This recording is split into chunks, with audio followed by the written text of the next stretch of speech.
Welcome back to the hood. This is Chillin' Greenbox with Specks, Thompson, and the View. And like always, my co-host is not here. This time, the watchman came and snatched him up. Like he didn't want to do the interview for some reason. So I almost had him. He was sitting right in the seat, and then he got snatched up. But that's what concrete comments do, I guess. But we got Onaji here. Anyway. So thanks for coming on, man. No problem. Thank you so much for having me. It's a pleasure to be here. All right. So for the people who don't know who you are, give people a brief introduction of who you are.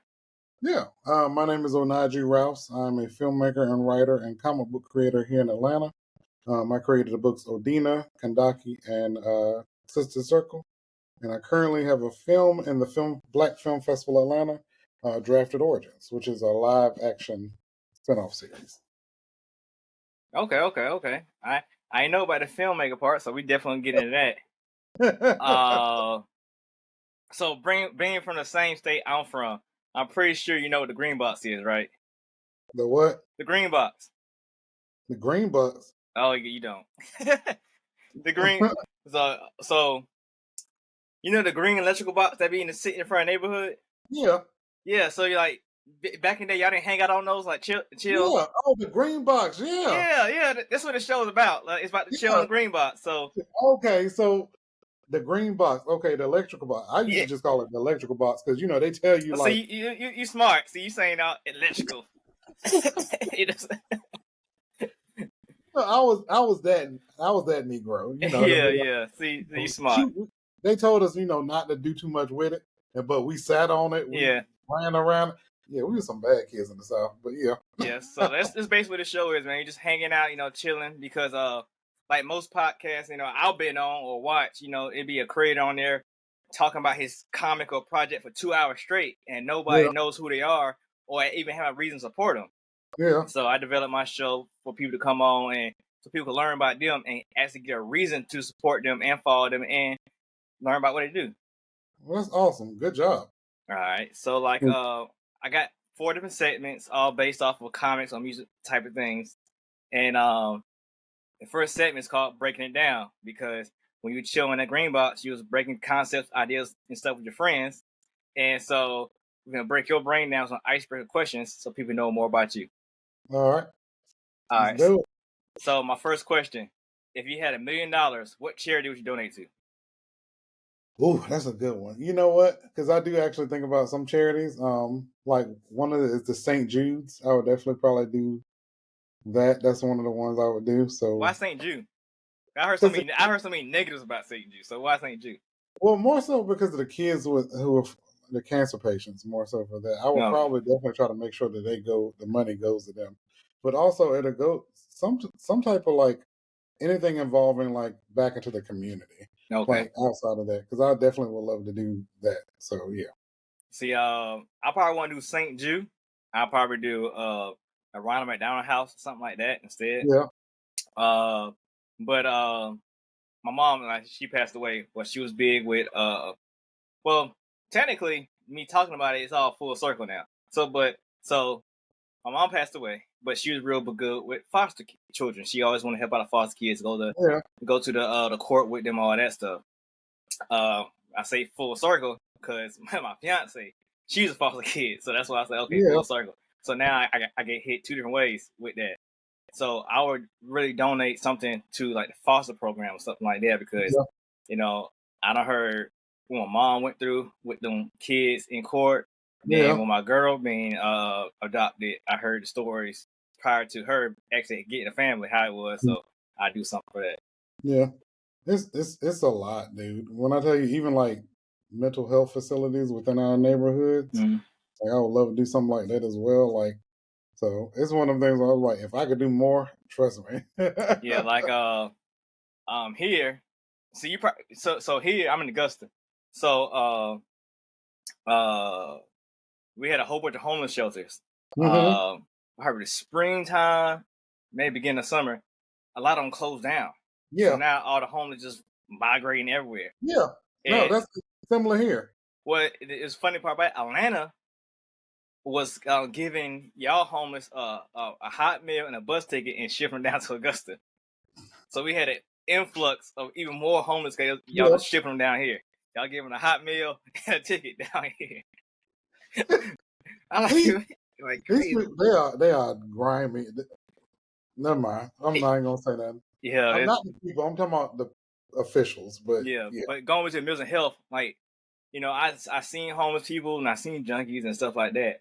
yeah, But now I live downtown in Augusta, so now I see more of them now. yeah, And now I'm looking at them. I'm like, well, this person might not be a junkie. They might actually be a mental problem. yes, So now I'm like, oh man, now it's hard to tell because you don't know are they on the street because they got no family members helping them out or they just strung out.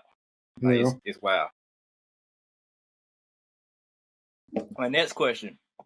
So, let's say some unfortunate event happened and you just end up going to hell, right? Oh so, boy. so, what songs do you playing in your hell? Hmm. Cause that one preacher, he said Rihanna was playing. Probably Sexy Red. Sexy Red. You just hear ski the whole time. Pretty much. That's all you hear. That and yeah, that'll be the main thing. And Sukiyama. Oh yeah, Sukiyana. My sister-in-law, she was a Sukiyana fan. So my daughter is 4, and for some reason she picked up on one of the songs, and Oh, so she won't play it no more, but it's stuck. So if you say a trigger word like switch, so she'll yeah. be like switch, and we eating their ass, and they eating their ass. Like, oh man, don't go to school saying that. See, that's what I'm saying. Like, but yeah, I don't know what songs are being mine though. I mean, I work in retail, yeah. so the music playing on the radio there, it's Like already that elevator type music. no. It's the so it's the oldies, right? Then it's also old western too. Like so, it's Yeah. like bad. Like man, I swear they played some song and that was in like the 50s the other day. I was like, come on. Oh, they played the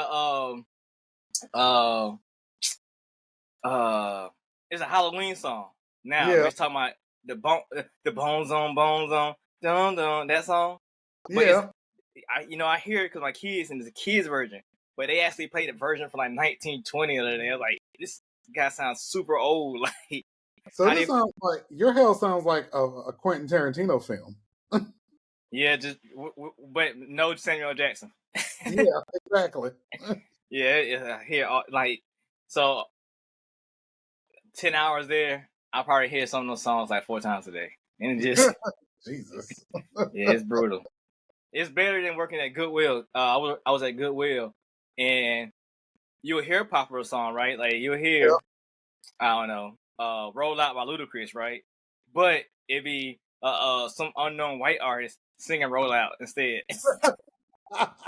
Like Kids Bop. Yeah, it was crazy. Like it was they played what really pissed me off. They played was it Rosa Parks or Roses by Outkast, but it was some Yeah. white guy. Oh God. What white guy not doing acoustic Actually, guitar? that sounds like music for hell. Yeah, Actually, acoustic guitar playing it. Yeah. soulless music that you can just take. I was like, man, Yeah. where y'all find this at? My last question. What's something that you wish you understood better? That's a good question. Jesus. Life, it is what it is. But I will have to say, I wish I understood the mind behind how people try to think the government was for the people. Like how they came up with that concept when it wasn't necessarily built for us. It was built for others. So, but I feel like there's a paranoia type of mindset that was into creating that. But yeah, I don't get what was the point of all this shit. So, but yeah, Like I don't know if you call it a tin hat or what, but like I don't know how deep you go down rabbit hole is, but um I feel like I'm a Moor. hmm Uh and black people is already there yeah, in America. So if you look at some old pictures of how Indians look. They got our same nose, facial structures, and sometimes that shading is dark, just like us. So you got them, then you got of course the Mexican ones, but in the picture you see a Cherokee Indian, he looks almost white. Now when did that happen? So Yeah. and it hit home because I worked with a guy. He passed away too, but he was like 72. So he did all the wars or whatever, but he was original Native American, not like Cherokee, Muskogee, nothing like that. But his grandma was already here, and I think they live somewhere around Arizona, New Mexico, something like that. And they booted his family out to Mexico. Yeah. So they had to come back from Mexico to America in California. So he looked just like Danny Tavalla, the machete guy. Yeah. He looked just like him, but he was like 72. When you look at him, he looked like he was probably like 52. Yeah. And I was like, that's crazy. Like, he's like, yeah. And I see his features, like, he looked like real Indian. And Yeah. not like a Mexican, nothing like that. You can see the facial features. I was like, man, Yeah. like, people who win the war do change history. And also, colonization also kind of played into that as well for features for indigenous people too. So, Mm-hmm. So that's why they don't look the same like they used to as well. So, I mean, I've been I did some time in Idaho, and the ones there. So when I went, it was barely no black people. I think I counted like 5 in a 3-hour radius. So, the Indians there, they did all the black people stuff there. It was crazy. Yeah. They did the dancing, they did the rapping and all that stuff. I'm like, that's funny. But Yeah. on that reservation, they didn't play the radio. Like people I was staying with, their sister or whatever she was to them, went and her boyfriend went on the reservation to do something. And they did something they ain't supposed to do or whatever, and they got stopped by the Indian police. The only thing I know, they got kicked out of the reservation, and their car had to stay there. And they went back for that car next morning, it's gone. And I was like, man, but they all, oh yeah, by the way, they was white. But yeah, by the way, they was all friendly with us, say, oh man, what's up? Yeah, y'all from Georgia? Oh, Atlanta, yeah. Future, yeah, Richard McCoy, like, yeah. Yeah, it's crazy. Have you seen the show Reservoir Dogs? No, I haven't. It's a really good show. It kind of highlights indigenous people in the Midwest and how they live. And some of them are, I think one of them is a rapper, actually. Yeah. But yeah. All right. Well, that's the end of that segment. Going to my next segment, which is called the back issues. And being in the comics, all about the back issues. Yes. So if you want to know about, a character origin story, typically you go on their back issues. So if you want to know about I don't know, I had a name right in my head and I forgot. But if you want to know about Firestorms, you want to know about her origin story, you go into her back issues, find out more about her origin story. So now we're going to go to your back issues to find out more about your origin story. Okay. All right. So, where are you from and what do you call your hood? What do I call my hood? Well, I'm from North Carolina. Well, they often refer to themselves as the Third Street Crew. Okay. Yeah. So, because we was across the track, so it was a different ones. And I think it used to be Fifth Street, but they changed Fifth Street to Martin Luther King. She lost the name. Yeah. Yeah.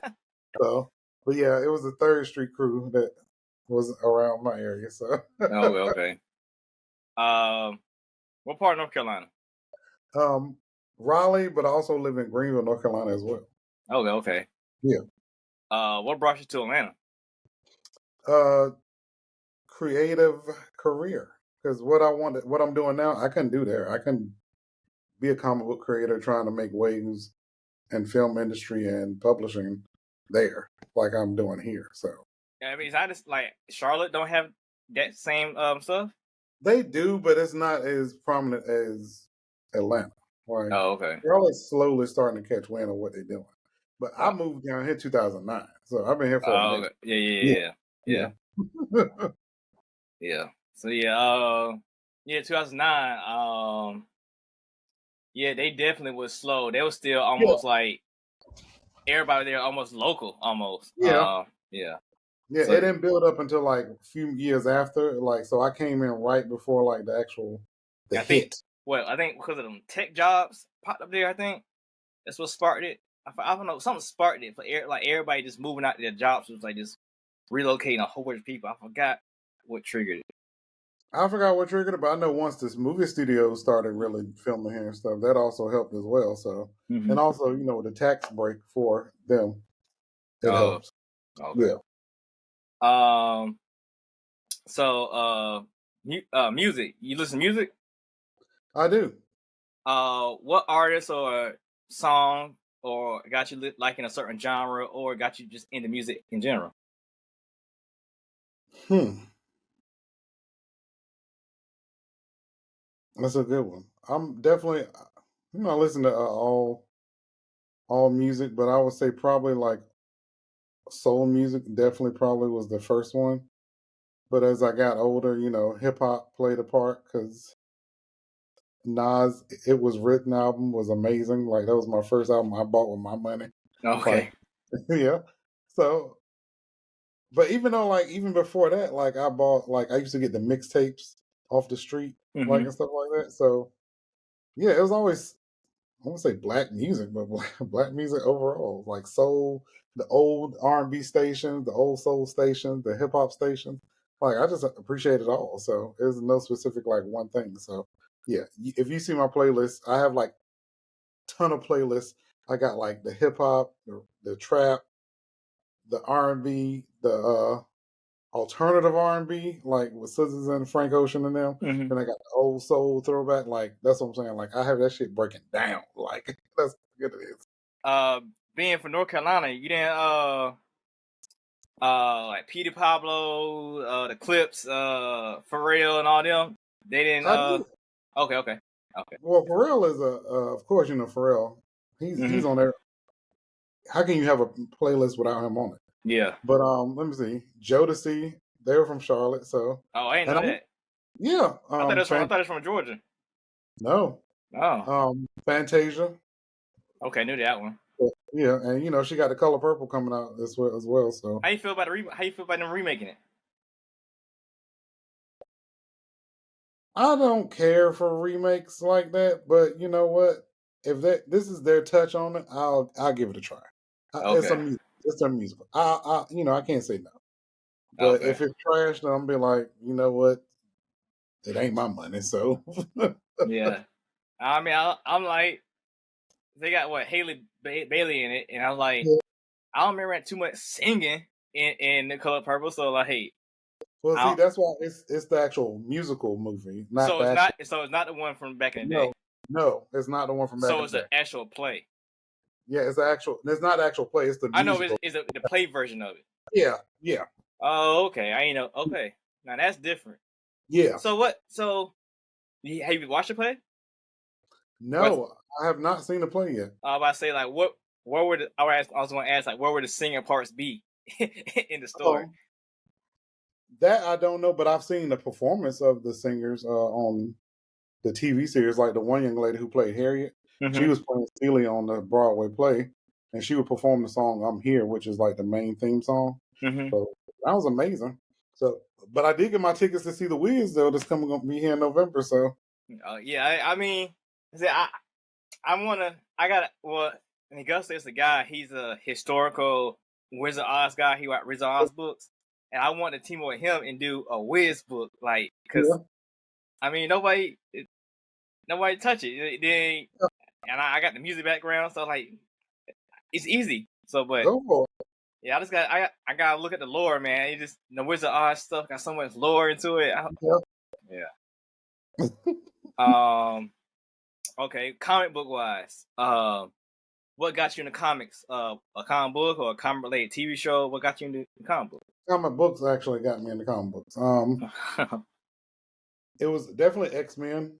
Okay. I'm a big X Men person. But my actual first book before I actually bought was an Avengers book, like an actual Avengers book, and it was during Intergalactic Storm, which was like a crossover event between the Avengers. But the X-Men are like the main books that I bought, like doing like this is like before Jim Lee that took over like the gold and blue team. Like he was still drawing them up Mm-hmm. until, but yeah, X-Men are like my main go-to. Like my books right now is X-Men Red because that's it's a X-Men good. Red, yeah, yes, yeah. I'm behind though, so like my last thing I read was uh when they came back from that timeline. I can't think of the I know what you're talking Sins about. of I know. Sinister. Yeah. Yeah, I know what you're talking about. So you definitely might want to go ahead and jump in it because right now on Morocco is the Genesis War. It's going off and it's popping off. So yeah, Okay, yeah. So like I ain't get to see the Hellfire Gala, none of that stuff. So you ain't I see got none of that. the last thing I think they came back and it was like, who is Rasputin? She was like, shit, I'm the da da da. That's the last thing. Marvel pretty much has shifted their focus on the X-Men now. And so after the gala, go read up on it whenever you get a chance. After the gala, like a lot of stuff went happen. Mutants have been on the run. They've been transported to Mars, or they've So the been. Fall of X. So right now the Fall of X. Mm-hmm. Okay. Yeah, but yeah, you go check it out. That's all I can tell you. Cause like the solicits spoil it. So I've been waiting for Apocalypse and Magneto to come back, and they already saying Magneto come back. So I thought, Yeah. where's Apocalypse, man? He gotta come back too. Like, He actually makes an appearance in this recent few this recent issue of X-Men Red. So that's why I don't want to tell you too much. You got to go. You all got to right, go. yeah, I catch up. I catch up. All right. So you say you read comic books or whatever. So, and you do comic books now or whatever. So, when did you find out that she was a blurred? That's a good question. When I had that recollection, that I was a blur. I always knew like I was a blur, but I didn't have a term until like a few years ago when we had the actual term come. Because Mm-hmm. growing up, kids knew me as the comic book kid. Okay. Like, and I grew up around predominantly black kids. Oh. Yeah, and they knew me. They was like, "Yo, Najee's into mythology and comic books." Like, and they ain't tease me or nothing. Or nothing. They just knew I was that kid. So I didn't know I was a blur until like I got older, and people was like, the term "blurred" came about, and I was like, "Oh, so that's what I am." You're like the second or third guest to bring up mythology. Liking mythology. Yeah, Uh, I assume I like it too. I really like I really like I like the Odyssey. Like the Odyssey, I yeah, love that. The movie Troy, stuff like that. yeah. Uh, I didn't ask them the questions, but what triggered you to like mythology? Like what was like your draw to it? Reading the backgrounds on the 12 main gods and learning that those 12 main gods and how they got into their position of power and how Zeus overthrew his father to get to Mount Olympus, and then learning about how it like all the other deities within that thing. And so as I deep dive, learning the stories about um I can't say the names because some of them are butcher them, but like Perseus and his journeys, Hercules, all that stuff. It's Mm-hmm. it's some names I can say. Oh, Persephone and Hades, Yeah. how she ended up becoming the queen of the underworld and that type of thing. So, but yeah, that reading just one insert and from a book, I was like, I gotta learn more about this stuff. So, and I started deep diving. I've always been a kid to deep dive into stuff when I started learning. Okay. Did you get into like the Beowulf stuff and all that? No, I didn't get into like those type of mythologies. I tried to do Norse. I couldn't get into it. I couldn't get Mm. into Norse. The only one I dived in was the King Arthur. The King Arthur stuff was pretty crazy. Yeah. Uh, That's what they some of that stuff they based that Game of Thrones off of it. yeah, it's basically what it is because like uh,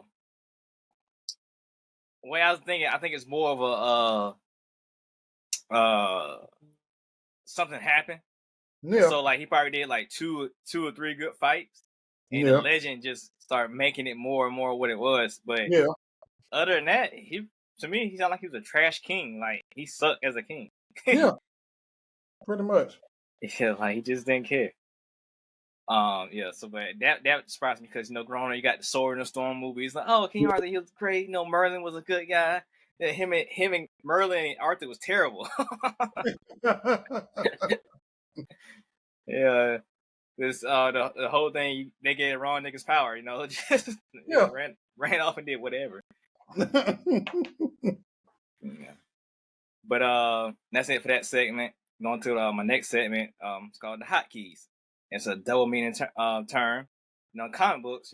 It's hotkeys are key issues when new writer, new artist, a new storyline get made. Nowadays it becomes a TV show or movie. Yeah. Or a character get introduced. People want to get that issue and keep it. They might be worth some money. As well as music, DJs or producers, they have buttons on their turntables or keyboard they'll press to make certain sounds or certain songs pop up to get the crowd live, get certain songs going, jumping and whatnot. Yeah. So in this segment, there's some questions that you gave me, or a question that I formulated through this interview that I need people to know more about you in this interview. So this is this section to highlight those. So Okay.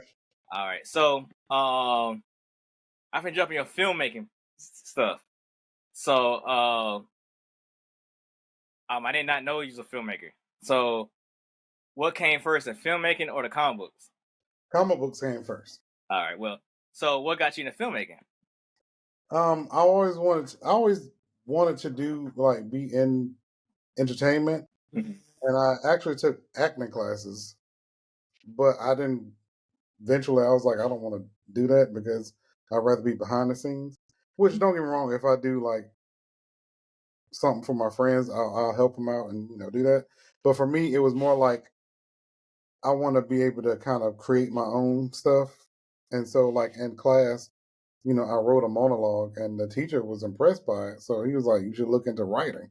And so, as I wanted to start writing for TV, a lot of people don't know it's kind of hard to get into writing, break into writing for TV because it's no set way of how to do anything. So for me, I just was like, started doing like what some people do. They start creating their own stuff, like start looking into it, started learning, taking classes to learn to write better, formatting the script.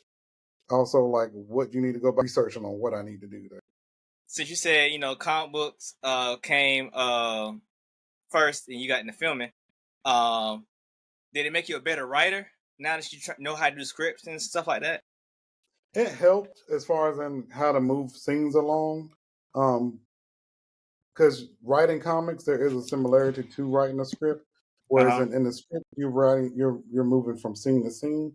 Whereas in the comic, you're moving from panel to panel. However, there's still like some stuff you got to learn to do in script writing when it comes to like how to move like certain scenes along. So that it kind of helps a little bit. Okay. I never did film or anything like that, but I shot music videos prior to doing comic books. Yeah, And when I write my outline, so I write everything in novel form first. Then I give it to yeah, the artist. I do an outline. So I do it just like a film treatment. I'd be like, yeah. all right, I want the camera be behind the view at a 45-degree angle from the ground and stuff like that. Like the focus gonna be on this. That's why I write it. And Yeah. I mean, I guess I always appreciate that because I guess some people just put whatever, like, oh, they're having a fight and da da da. I just want my angles and how it should look because I mean, So one of the things you learn in screenwriting is never tell a director on how to film. oh, okay, Yeah, it's like I have people tell me like, take this out because you don't tell a director how to film, and it depends on. Sometimes you'll get with some directors where they don't mind you kind of guiding them on how you want it visually laid out, mm-hmm, but sometimes they'll be like they'll still do what they want to do because I don't no, know. It's a weird thing, but yeah, I always was told like don't tell a director like what to do. Like you can kind of suggest how the scene goes, but never tell them like what to do. And because you'll still collaborate with them because you'll still let them know like like hey, well, can we try this way? Because they'll want you on set to be like, what do you think of this scene? So, but yeah, as far as in the writing part, we do an outline, and we'll do like a synopsis, which is like a Bible for the series and it have everything included and all that. So yeah, so it's like it's a learning lesson. I'll say that much. But yeah. So yeah, you don't tell a director what to do. So what? So what's the screen? So if you're not telling the director what to do, what's the screen treatment then? So what's your script like? Here's the It, thing: you can still kind of suggest them on how you want the scene to look, okay. but don't never tell them like. I would say, give an example. Will probably be like never write the camera moves closer in on their face. Like they're already going to do that. So you just have to suggest a way to say, like, the world picks up on the emotion. And so they're going to know, like, to capture the person's face. A treatment for a movie is going to be different than it's going to be including like a Bible. So a Bible is going to have the character breakdowns, the overall story, the plot of the actual film, the episodes, or unless it's a film, then they'll have like the breakdown of the acts, and then also what's the theme. So would would your comic book be a good one for that, or you had to break that down more for you? They still had to break it down more. Oh, okay. Yeah, because even though it's a good reference to have for like how like visually, you still have to go deep dive into like what you want this feature or series to be about when Oh, it okay. comes to like the plot, like who's the villains, like that type of thing. Like So that's why like the superhero shows and stuff, or anything nowadays, is so much different from the source material because yeah, okay, yeah, they do like deep retooling. So yeah, okay. So since you're now in film and whatnot, are you feeling the superhero fatigue? I don't think it's. Here's the thing. I think there's a fatigue, but I don't think it's so much as superhero. I think it's just from the main two, Marvel and DC. Okay.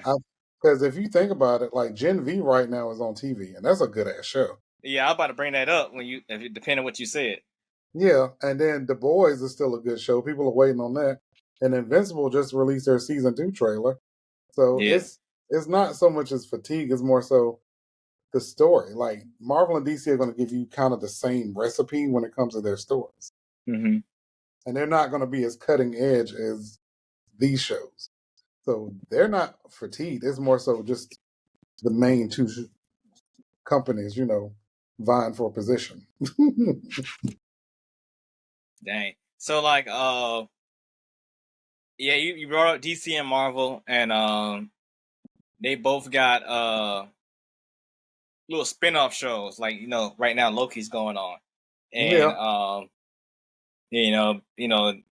DC they got what Peacemaker and Superman and Lois or whatever. yeah.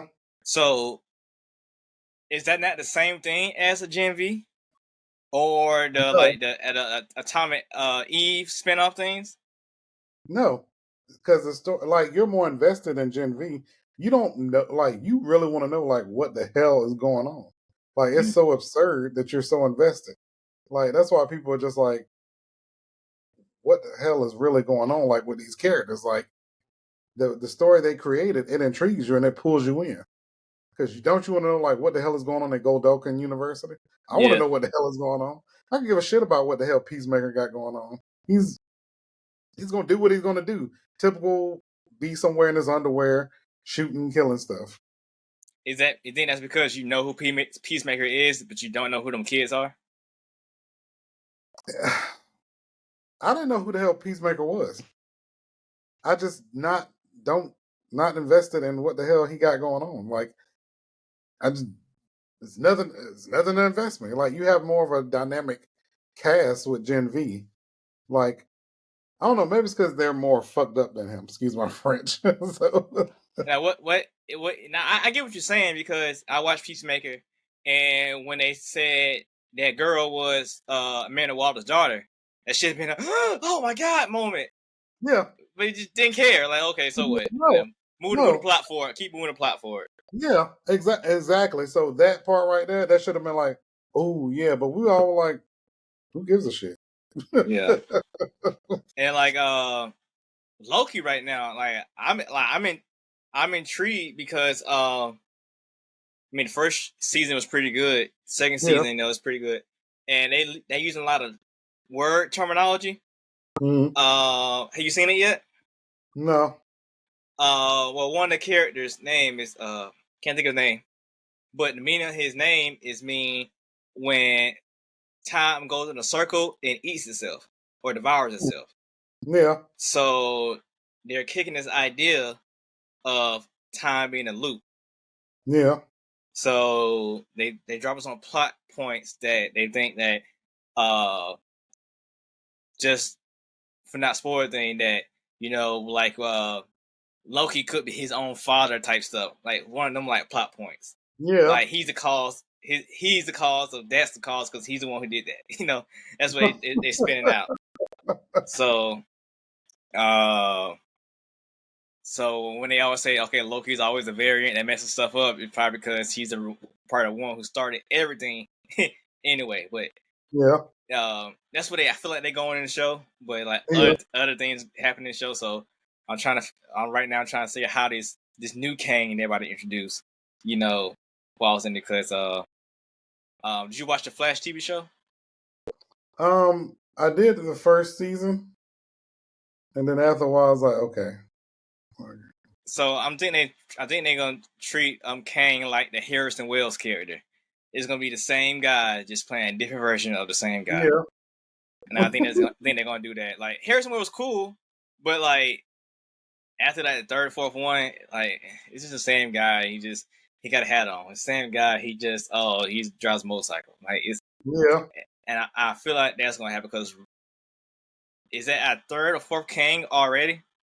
Yeah. So like, you know, we'll see how it goes. Yeah. But I don't feel the superhero fatigue. Like my world I created in my comic books. I'm probably gonna do the same thing Marvel did. It's all gonna be superhero based, but Yeah. that might be a conspiracy movie. This might be a heist movie. I mean, a heist book.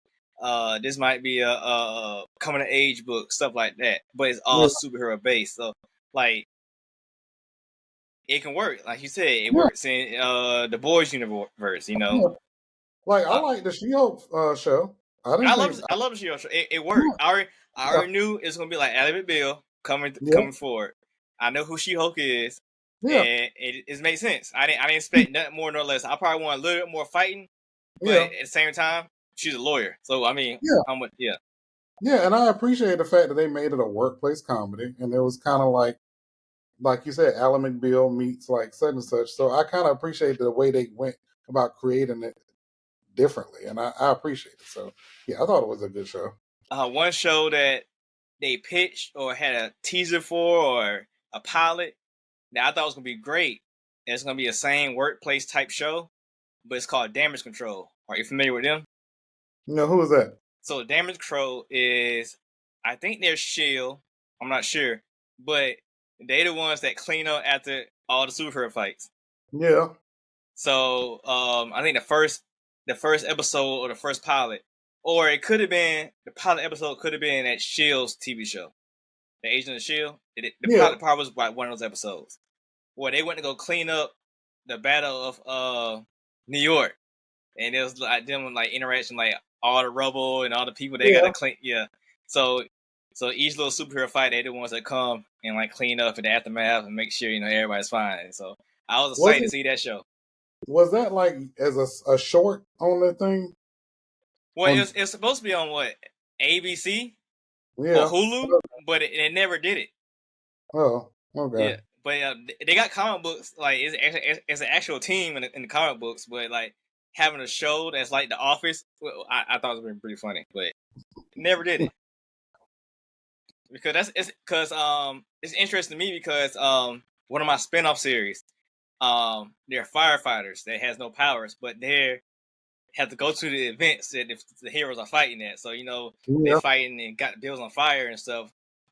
Real firefighters got to come and put the fire out. So my book circles around that whole concept. So I was interested to see how Marvel handled it because it's funny because it's a real thing. Like it's still cops, paramedics, firefighters in this world, so they still got a job to do themselves. Because superheroes never stay back and be like, oh, let's help clean this robo out, do this. They like, Yeah. oh, we're done, and fly away. Yeah, like some dweebs. Yeah. Um, your book. So how'd you come up? How'd you come up with the concept and idea for your book? I originally was working on another book, which was about my character, Devin Lennox, but I wasn't really feeling the book because I was like, everyone, I don't know, it was kind of like the book wasn't really moving me. And I was like, I need something different. Mm-hmm. So I was like, well, I want to introduce a character spinoff, like kind of tied into the world of the character. So that's when I created. I was like, and I'm gonna make her a black woman. I was like, her name's gonna be Odina, which is like an indigenous name for a mountain. And so I wanted her to be kind of like, her own character, her own spinoff. It was gonna be like a one shot, but then after a while, I was like, okay, well, I guess we're gonna make this into a couple more books. And so I kind of based off all 8 of my nieces and their personalities, and since helping watching them grow up, kind of make her kind of like similar to them that age range as far as in who she was as a person. So yeah, and it kind of stuck from then. I see Lonzo post a lot of your stuff and people reaction to your book. So, would you basing it off your nieces and stuff? Is that part of why people are drawn more towards your character because of that? I think it's one thing. I think it is a lot of things. I think it is, for one, her aesthetics, because I actually, when creating her, I wanted her to look as unique as possible, and I wanted her to still be fully clothed. I didn't want her like too over sexualized, and it is kind of like with that, it draws the attention of the character's persona, per se, of Southern sass. But I definitely hope that people are liking it overall. So I like to think everything plays into it. If I be honest, it's a lot of things. So I'm just glad people appreciate it. Okay. I think you gave me 3 titles. I can't remember the third one, but I remember the second one. The second was Sister Circle. So is that in the same book? Is that like her group? Yeah. Her group? Okay. Yeah. Kandaki and Sister Circle are both 2 spin-off series from Odina. Okay. Kandaki picks up right after issue 6, which that just won a Glyph Award, issue 1. Oh, okay.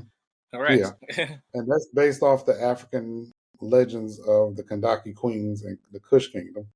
So during like BC era. And Sister Circle is another spinoff from the series, which is kind of like it takes some of the characters from that series and they kind of go off into another direction. So I guess Odina is more like the Wonder Woman type character, correct? Yeah, she's the flagship character. Eventually, she's gonna be part of it. She's gonna have a team. And so Sister Circle is not the team. No, it is not. Okay, so what would be the archetype for your other books? If for you mean like for the character builds? I mean like so like if you I'm going to your table at a con and I see those books, like what would you say? Oh, if you like da da da. Yeah.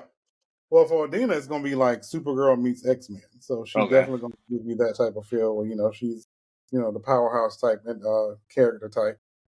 For Kandaki, she's like Wonder Woman meets, I want to say, Angela from Thor. She's not like Odina where she's gonna be cautious. She's gonna go right for the jugular with her blades. Okay. Yeah, so she's cutting you down regardless. And Sister Circle is more like A-Force, but with all black women. Okay. All right. I get it. And so these other spinoffs, it stopped on your first book, and those continue, or the first book's still going on as well?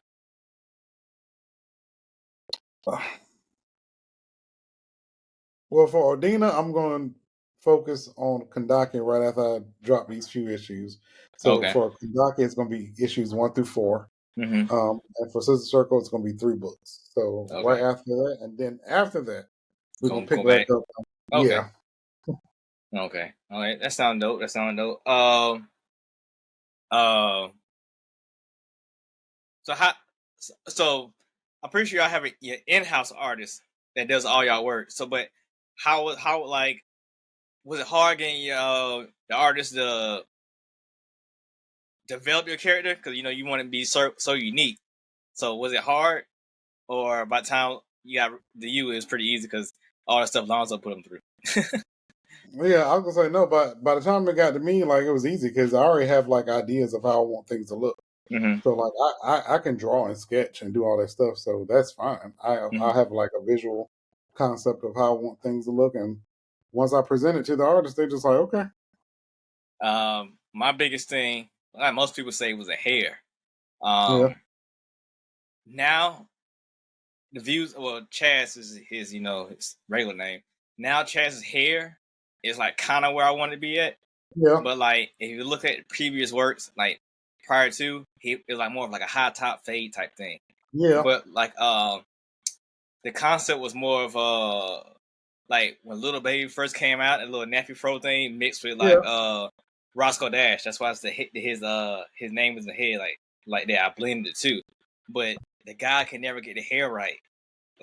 Like at yeah. one point, he almost had it looking like a JoJo Bizarre Universe character, almost like man, it's crazy. Like, but my new artist, he got it right, and it's more like him. But the hair is a problem, and starting off skin tone was a problem. Yeah, They kept making my character like super light, yeah, and yeah. I didn't No, understand I that. feel you on that. When I tell you, for black characters, you gotta go in like knowing like how you want things to look, like and stay on top of them, like because two things. One, like you said with the hair, I had to go get pictures of texture. I was like, I need someone who knows textures. The hair design I had for Odina, I created from Fantasia. She had a hairstyle one time. It was like shaved blonde on the side, but it was black, and I was like, Yeah, this yeah. is the hairstyle I want. And for shades and skin tones, I will have like a list of like what I want. I'll be like, no, that's too light. No, I want this person to be chocolate. Like, no, this is what I want my different shades to look like. So, and if you can't do that, then no. Um. So how long have you been doing comics? Since 2016, Okay. yeah, it's been a minute. I don't feel like it, but Mm-hmm. So how was it like that first year? How was it doing it? Cause it was rough because I was drawing the first. I drew my first book, which was a hot mess, but it was mine, and mm-hmm. so I didn't have no one tell me like what I was doing or how I was doing it. You know, it was just me drawing and doing the stuff myself. So until I actually had someone like they say they were going to help me, but they kind of didn't. So, but Mm-hmm. I started doing more digging myself and started learning more. So as time got on, it was uphill from there. So, Mm-hmm. And what made you link up with Konkret? Lonzo came begging to me because he was like, I need a dope character like yours on my team. And I was like, Mm-hmm. I got you, bro. So I'm just no. I used to be in a group with Jamel, and me and him kept in contact. We stayed in contact for a minute. So after a while, he was like, "Yo, I have a friend who, he's interested in he's starting a comic book and a comic book company." And he was like, he wanted to know if you were interested in joining, but we never met each other. So so we got on a call, and Lonzo said when he asked if I want to meet him, he was like, I'm not too sure about all this, but we eventually all met each other, and they kind of like stuck like then. So there's one Okay. of the things that he was like, you sure? Yeah. That's dope. So I guess it's so. Well, are y'all characters? Is it easy mashing all y'all characters together in the storylines and stuff? Because it looks like y'all building your own milestone or DC universe. You know. We have our own worlds within the worlds, but we could easily cross over with each other.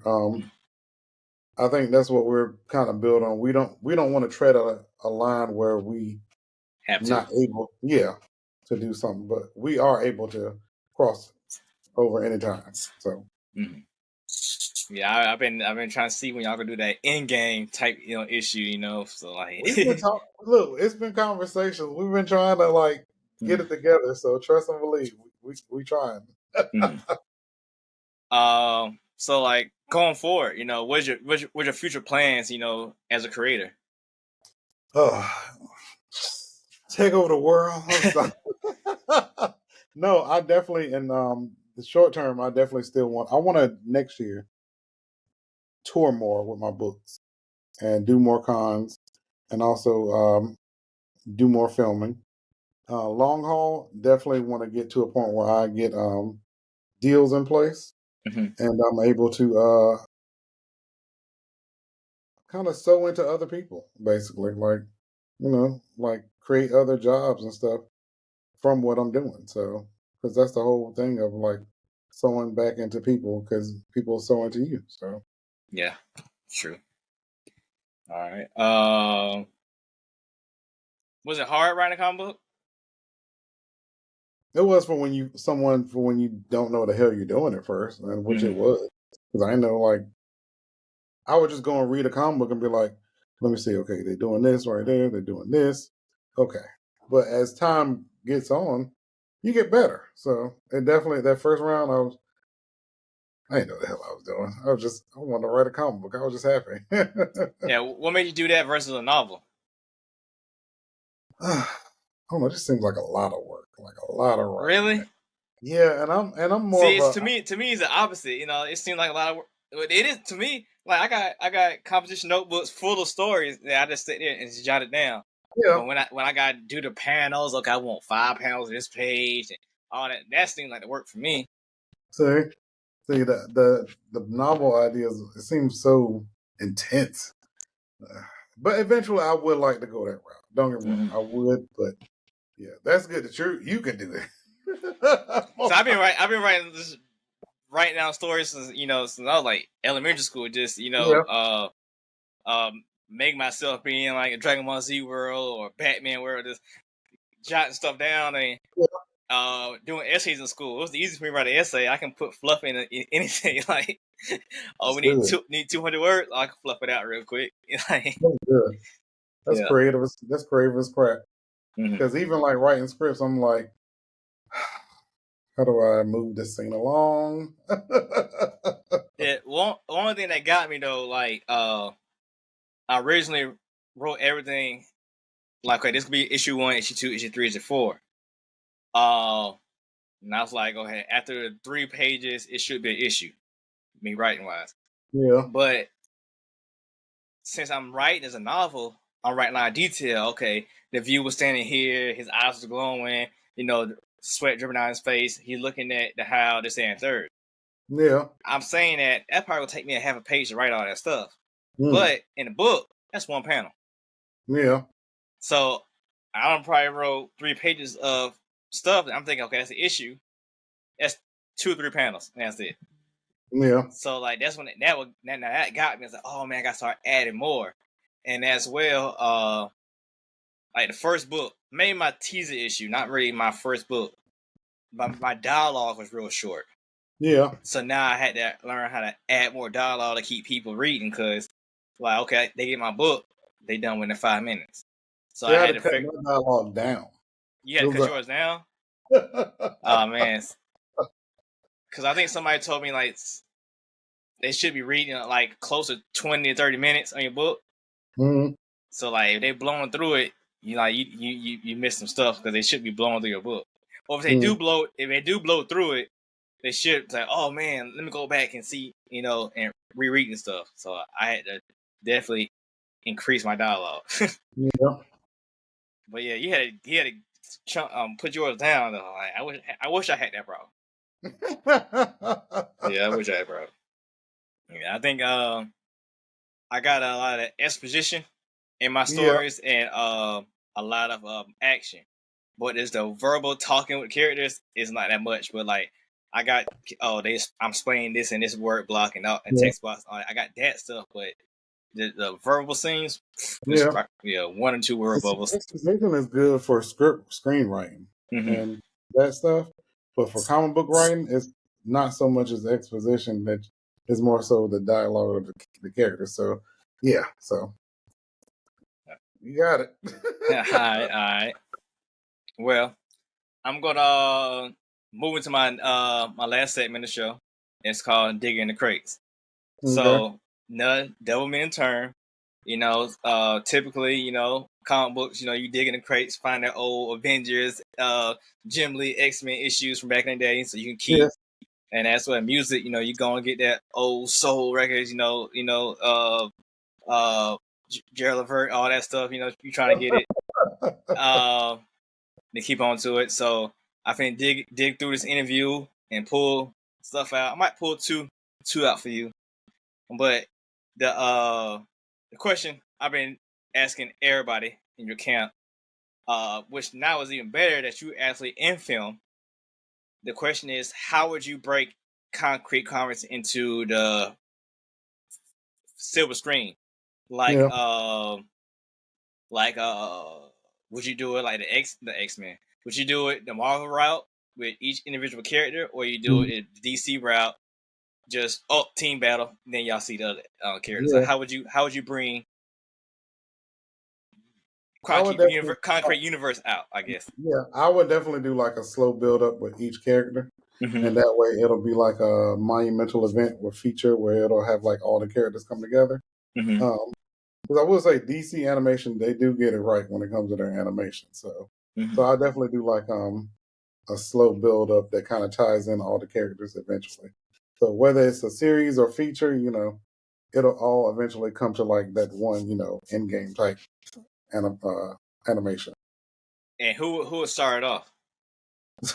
Me, of course. My character. I got my foot in the dough. Yeah. But I think since Odina is kind of like I'm in the realm of doing that, we can start it off with Odina, and then what other character? There's no which way to go because each character can stand on their own, like from their own story point. So whether it's Acolyte, Watchman, Deja Vu, or Absolver, they can slowly like kind of like same time or maybe just 1 week after the other. It don't matter. It all depends on like how the story leads to. Okay. All right. So I didn't tell everybody else answer. So y'all all gotta go to the end of the show, see what everybody else said, because is right now is everybody different? I think as of right now, everybody might be different. It might be similar here or there, but I think everybody has a different way that they're breaking to it. So I guess that's great. I feel like once Lyle gets a hold of this, he's gonna say something about him, and I'm be like, I'll shelve his just so I can be So my next question for you, if you you probably say the latter, but if you got, would you rather get your one of your stories option out to a streaming service, or would you rather write for a show or a character already there? Because that's a good question. Because when you write for another show, that's your way in the room, and a lot of people know that's your connections, and eventually it could lead to a show. So you're already building that other but writing your own stuff, like it also comes with like ownership and stuff like that. So yeah, but see, you just got an option though. Yeah, but even with the option, you're still gonna maintain some type. If they do the show or movie, that's if they do. If they don't, then walk away from the deal. Yeah. And you're right. That's if they do it, because a lot of times, most of the shows, you're right, they don't do it. So I'm going joining the writers' room, because I've seen shows where like they be like halfway a new president or something comes in and they just throw the shows out.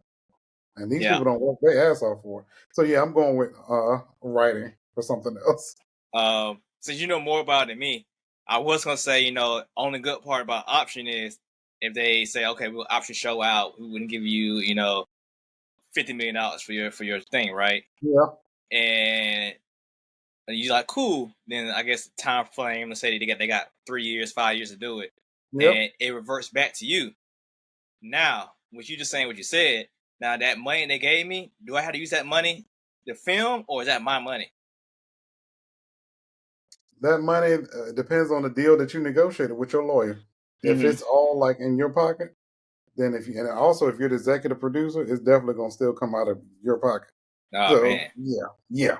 So, but you still get a fee because you're a producer, a fee, and if you're a writer, you get a fee, and if you're acting, then you get paid. So it all depends on what you work out with your people. So it's almost exactly like a record deal. Yes, Hmm. but you got to make sure your lawyer is top notch, and they know what the hell they do. Okay. Well, hey, that's news to me, But for people who's listening and want to check you out, or wait till you got the next Kickstarter going, or you drop your new film or short film, where can they follow you at? They can follow me on Obsolete Studio LLC on Instagram, or just hit me up on Konkret Comics IG. Okay. And where can they purchase the books from? My link is on Odina on the website, KonkretComics.com website, the Odina selection. I have a bundle deal, and I think we have a discount going on right now with a bundle deal, so 30% off. All right, cool. And man, it's been great, man. Sorry about the view, man. Just keep running off with concrete heroes, man. But appreciate you coming on. No problem. Thank you, Specks. All right. All right, that's the end of the interview. Hope y'all enjoyed it. Bro, let me, hey, if you, hey, Specks, I got a couple minutes, man. Let me get it. Come on, man. Come on. Give it here. Dang. All right, y'all. I only got a little bit of time, Y'all check out Konkret Comics. They got real dope stories, real dope heroes and villains. Y'all check them out. Man, I've been working with them. They're doing this thing for the whole set, man, December, man. Check them out. Check out the website at Konkret Comics. Get their books. They got plenty of bundles for you, so you can check out all their characters. And, you can check me out, too. I'm not Konkret Comics, but I got some dope books and some dope villains. So check me out at LegacyTheView.com, buy a book, and follow me at LegacyTheView, and follow this guy over here laid out, Specks 706. Follow him. He's my co-host. Why not? And you want to be on the show for next season, because we're almost over this season. Hit us up at chillonthegreenbox@gmail.com, or just hit us up at chillonthegreenbox. And I'm gone. Bye. That guy.